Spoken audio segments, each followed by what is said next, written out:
Kita lanjutkan diskusi kita malam ini, saudara, dan sekarang telah bergabung bersama kita wartawan Sinar Kontan, Cipta Wahyana. Halo, Mas Cipta. Halo, selamat malam.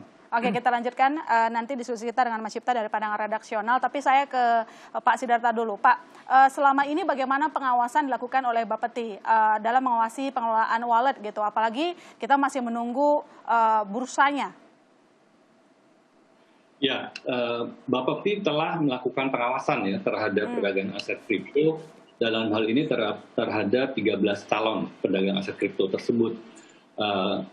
Pengawasannya termasuk kewajiban pelaporan yang tadi telah saya sampaikan. Selain itu juga para pedagang ini juga wajib melaporkan seluruh wallet yang dikelola. Kemudian juga setiap proses penerimaan nasabah bagi calon pedagang fisik aset kripto ini juga wajib dilakukan KYC ya, Know Your Customer. Ya, untuk memastikan bahwa dana yang digunakan untuk melakukan transaksi ini berasal dari dana yang legal dan juga berasal dana juga yang digunakan untuk terorisme dan seterusnya. Jadi ini sudah mulai dilakukan juga terhadap para pedagang aset kripto ya. Jadi sudah dilakukan sejumlah pengawasan gitu terhadap ke-13 pedagang ini. Pengawasan yang selama ini apakah sudah cukup untuk melindungi investor, Pak Sidarta? Ya, jadi di sini kami memantau ya, artinya untuk dapat tanda daftar 13 pedagang ini kan juga harus memenuhi persyaratan tertentu ya. Jadi di antaranya adalah adanya integritas keuangan dan juga mereka harus bersedia memenuhi kewajiban-kewajiban yang saya sampaikan tadi di muka ya. Jadi harus menyampaikan laporan setiap hari transaksi yang itu kemudian kami pantau, kemudian juga melaksanakan KYC. Ya, know your customer. Kemudian juga kita juga harus memastikan bahwa produk yang diperdagangkan itu adalah produk yang memang atau aset kripto ya maksud saya, aset kripto yang diperdagangkan itu adalah yang termasuk di dalam daftar 229 aset kripto yang kami izinkan untuk diperdagangkan ya, karena kami telah melakukan seleksi ya terhadap dari 5.000-an aset kripto yang ada. Nah, yang kami nilai memenuhi kriteria untuk diperdagangkan itu hanya 229. Jadi kami juga harus pastikan bahwa ke-13 pedagang. Oke, tapi Pak, saya kembali ke topik kita di awal tadi. Sebenarnya selama ini bikin sulit untuk membangun bursa itu apa sih? Apakah ini berkaitan dengan alotnya diskusi dengan para pedagang misalnya? Mereka kan juga cari margin, pendapatan, dan lain segala macamnya.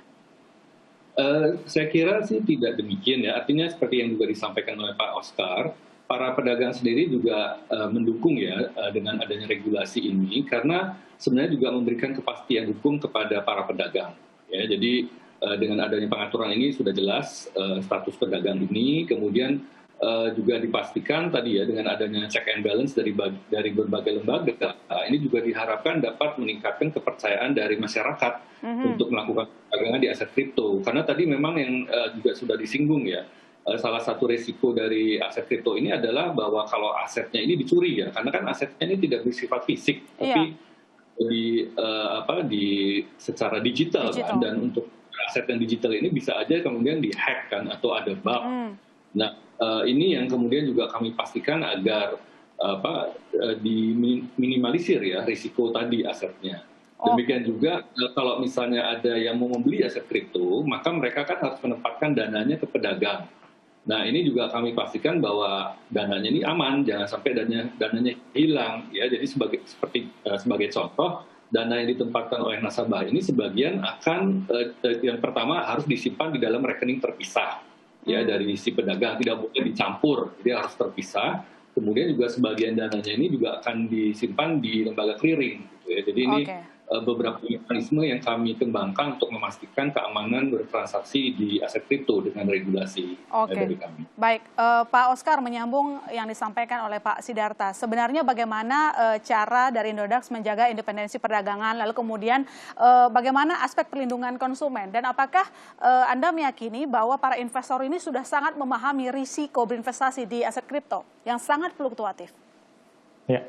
Salah satu hal yang dilakukan di Indodax adalah dengan cara Indodax itu tidak pernah mengambil posisi ya. Jadi kita kan sebagai menemukan antara pembeli dan penjual aset kripto. Dalam menjalankan sistem perdagangan aset kripto ini, Indodax sendiri nggak pernah mengambil posisi. Jadi kita nggak pernah mengambil posisi long ataupun short di dalam perdagangan kripto untuk menjaga independensi kita. Itu yang pertama. Yang kedua, untuk memberikan terus edukasi kepada para trader di Indonesia, kita membuat berbagai program. Salah satu programnya melalui Indodax Academy. Indodax Academy pada dasarnya memberikan edukasi kepada para trader untuk bagaimana cara melakukan trading dengan baik dan benar. Tujuannya apa? Supaya para member yang bergabung ke Indodax, mereka pada saat melakukan perdagangan, mereka tahu sebenarnya apa yang mereka beli dan apa yang mereka jual. Dan resiko-resiko apa yang ditempuh, dan tips-tips bagaimana untuk orang bisa mendapatkan profit dan menghindari kerugian.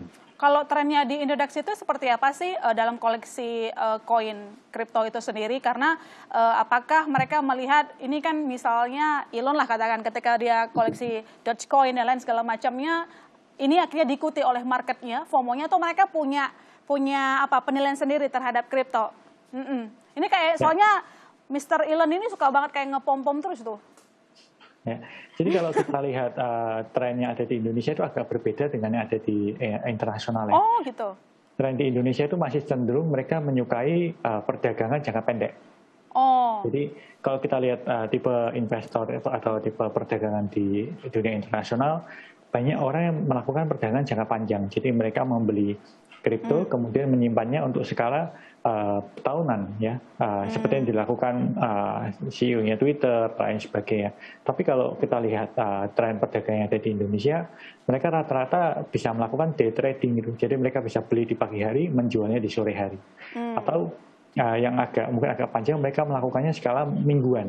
Tapi hingga saat ini kita jarang sih mendapati para trader yang di Indonesia melakukan perdagangan hanya membeli tapi tidak menjual, seperti yang dilakukan Elon Musk atau yang dilakukan para orang-orang di US sana, ya. Kebanyakan mereka kan membeli kemudian megangnya selama tahunan, kemudian baru menjualnya sedikit pada saat terjadi kelonjakan harga yang tinggi. Oh, pump dump-nya dalam sehari gitu ya.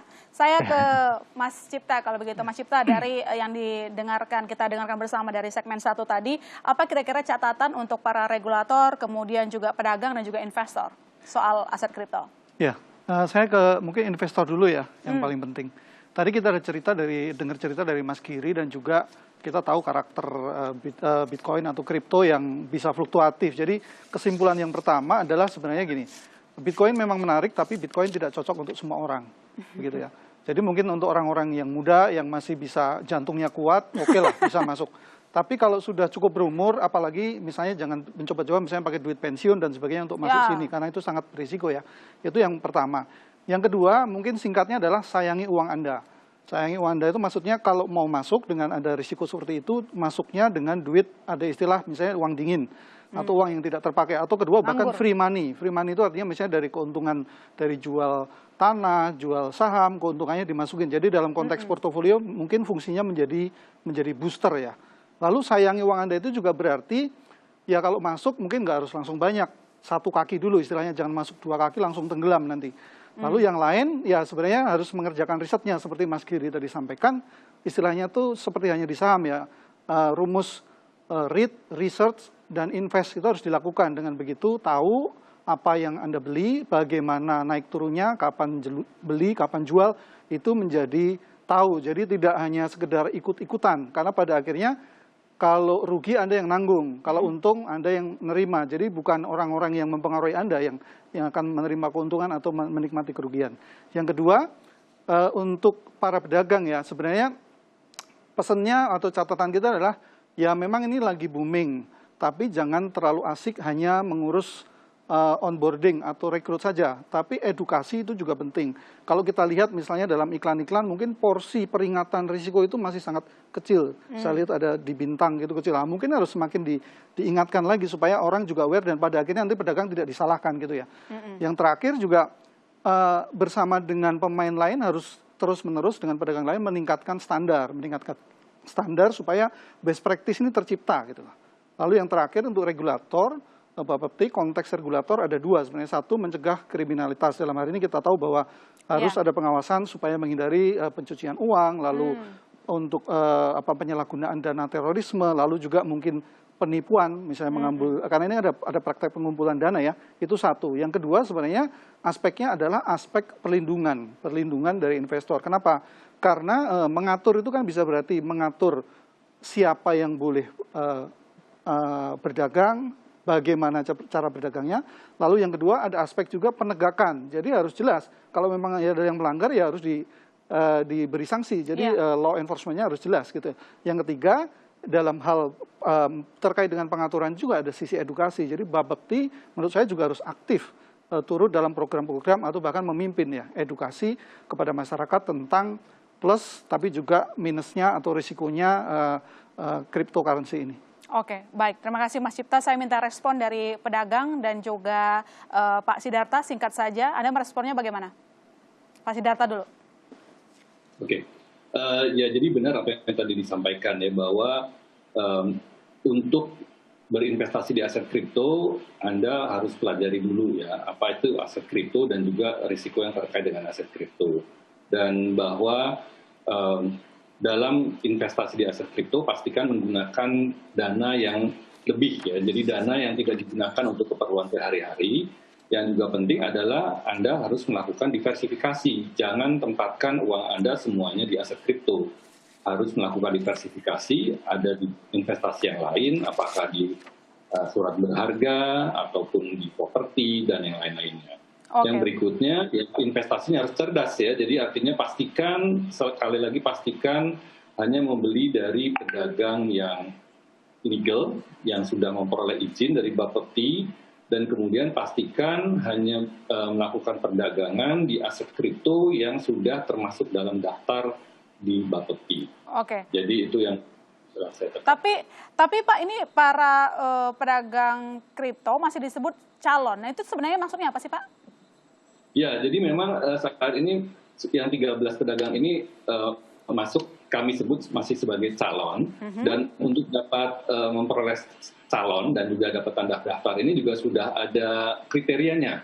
Ya, jadi ada kriterianya tadi seperti juga ada harus mempunyai modal ya, dari sisi keuangannya harus mempunyai modal minimum 25 miliar. Jadi kamu harus pastikan mereka ini dari sisi keuangannya kondisinya kuat, dan juga ada beberapa persyaratan lainnya. Nah setelah itu, setelah kelembagaan bursa, lembaga clearing, dan depositorinya telah terbentuk, maka kemudian para pedagang aset kripto ini akan diproses untuk memperoleh persetujuan dengan persyaratan yang lebih ketat. Ya, antara lain misalnya dari sisi modal harus minimum 50 miliar, kemudian sistemnya ini siap diaudit, ada ISO-nya ya, memiliki ISO 7001, ada tenaga ahlinya, dan berbagai persyaratan lainnya. Ya, jadi nanti setelah lembaga-lembaga ini siap, para pedagang ini juga akan kami proses ya untuk memperoleh persetujuan, dan nanti tidak ada lagi kata calon. Oke, baik. Kalau begitu Pak Oscar siap ya dengan sejumlah aturan yang sudah disampaikan oleh Bapepti gitu ya, kalau nanti bursanya dibentuk. Baik, Pak, ini kalau kita lihat kan baru-baru ini yang cukup menggemparkan juga ketika bos dari Todex itu kabur ya, yang di Turki itu. Apa pelajaran yang bisa kita ambil dari kasus tersebut? Kepada Pak Oscar, sorry. Oh, ya, baik. Jadi kalau kita, makanya kalau kita melihat aturan daripada yang dibuat oleh Kepala Bapepti, aturan itu kan memang ditujukan untuk mencegah hal seperti yang terjadi di Turki ya. Jadi kita lihat bagaimana aturan di Indonesia itu menurut saya luar biasa sih. Berusaha untuk mengatur kripto dengan cara memecahkan menjadi 4 bagian. Yang satu berfungsi sebagai monitoring, yaitu bursa berjangkanya. Yang satu berfungsi sebagai penyimpan kriptonya, yaitu tempat penyimpanan kriptonya.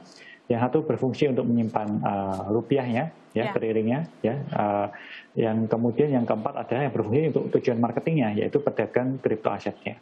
Saya percaya dengan adanya aturan yang dibuat oleh Bapepti ini, ya, ini aturan yang menurut saya sangat spesial, sehingga akan bertujuan untuk melindungi masyarakat. Ya. Jadi kalau ditanya pendapat saya pribadi, saya sangat mendukung dari aturan Bapepti ini. Oke, baik. Nanti kita akan lanjutkan lagi diskusi kita, saudara. Jangan kemana-mana, karena sebenarnya ada 226 aset kripto di Indonesia. Bagaimana mengenali koin yang unggul, demam boleh, tapi bagaimana agar tak mabuk kepayang. Kami masih akan segera kembali.